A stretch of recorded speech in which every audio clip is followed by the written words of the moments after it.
Alright guys, ladies, we are no longer setting up the Kumihimo. We're actually going to make one now. So let me move that out of the way. So how to move these strings around your cardboard loom to create that braided cord, that Kumihimo cord. The one we're doing right now will produce a spiral. There are other ways and different patterns to do this, and I will have information for you for that later on, but right now we just got to learn how to do it. So we still have the strings that are at 12 o'clock and at 6 o'clock, and then 3 and then 9 o'clock, okay? We're working with one set at a time. So right now I'm just working with these that are vertical, the 12 o'clock and the 6 o'clock strings, okay? Each set of strings, there is a left and a right side. So, you know, this is the left one, this is the right one. If I turn it, left and right. If I turn it, left and right. If I turn it, left and right. Okay? So, there's left and right set with each one. I'm only going to work with the right side, and then I'm going to work with the left side. Okay? I'm not going to cross over. Left isn't going to go into the right, right's not going to go into the left.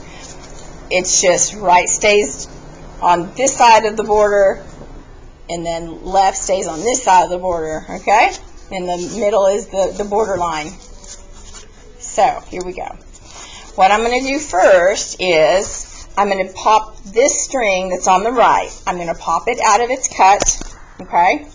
And I'm going to rotate it down, and I'm going to find the next available cut down here on the bottom on the right, and I'm going to pop that string into place. Okay, so now my right one has traveled down to the right. I'm going to switch hands, and I'm going to take this string that's on the left, and I'm going to pull it out of its position, and I'm going to rotate it up, and I'm going to pop it into place in this cut that's on the left side. Okay, so my left one stayed on the left. Now my black strings are finished, so I'm going to rotate, and I'm going to do my white strings. Same thing, okay? The string that's on the right is going to come out of its cut in the cardboard. I'm going to rotate it down with my right hand on the right. There's the next cut that's available on the right side. I'm going to put that in there. I'm going to pull that a little tighter. There we go. Now I'm going to switch hands. String that's on the left, I'm going to pop it out of its cut down here at the bottom left. I'm going to rotate that up until I find the next cut on the left, not crossing over, on the left. Put it in its place. Okay? So I've done my one rotation with the white. So now I'm just going to go back to the black. Okay? I'm going to start with my string that's on the right with my right hand, and I'm going to pop that string out of its space. I'm going to rotate down to the right, the next cut that's available, pop that one in there. Okay, this one on the left, I'm going to pop it out of its cut, and I'm going to take it up with my left hand to the left cut. Okay. Right about now, I would reach around to the back where that knot is, and I'd give it a little pull to make sure that's going down in the center. Okay? So I just finished my black strings, so I'm going to rotate again to the right. It doesn't matter which way you turn the cardboard. It'll all work out the same, I promise. Take this cut space on the right, pop my yarn out of that cut. I'm going to rotate down to the cut on the right. Switch hands with my left, pull the left string out of its space, rotate up to the cut on the left. Okay, give it a little pull there. Turn.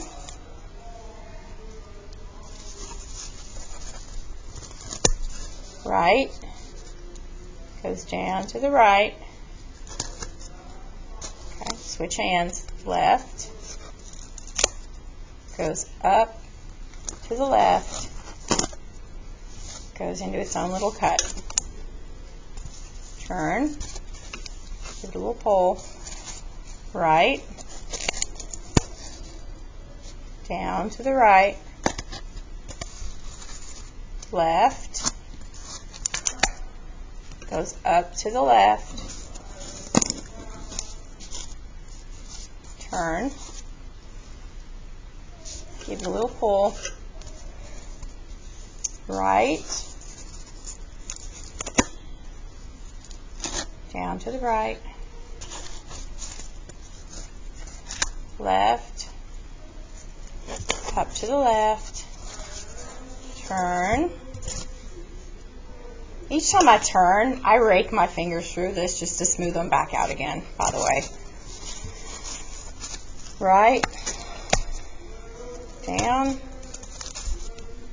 left, up, turn, right,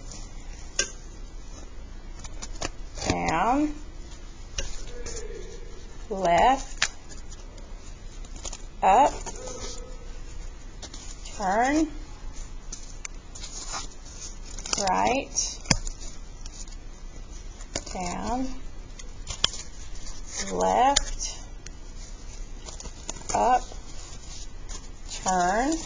So if you're doing this correctly, what should start to happen on the back is you should start to see a spiral forming. So let me see if I can get that to right there. You can kind of see where I've got these striped lines happening. Okay, I'm going to zoom in so you can see that.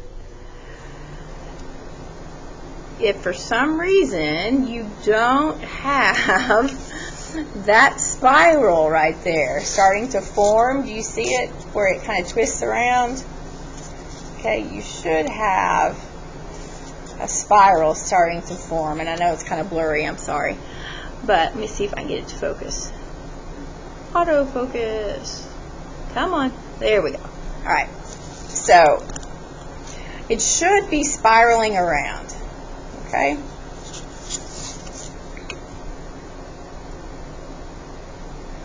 I'm going to zoom back out. Give me just a second. There we go. All right. So, well, now that we paused, you know, oh no, what do? I don't know where to start. Okay.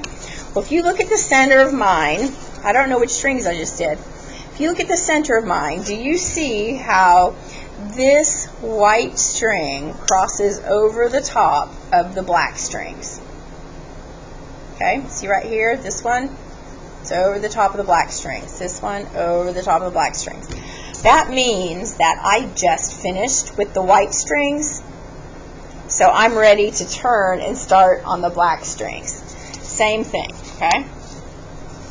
The right comes down to the right,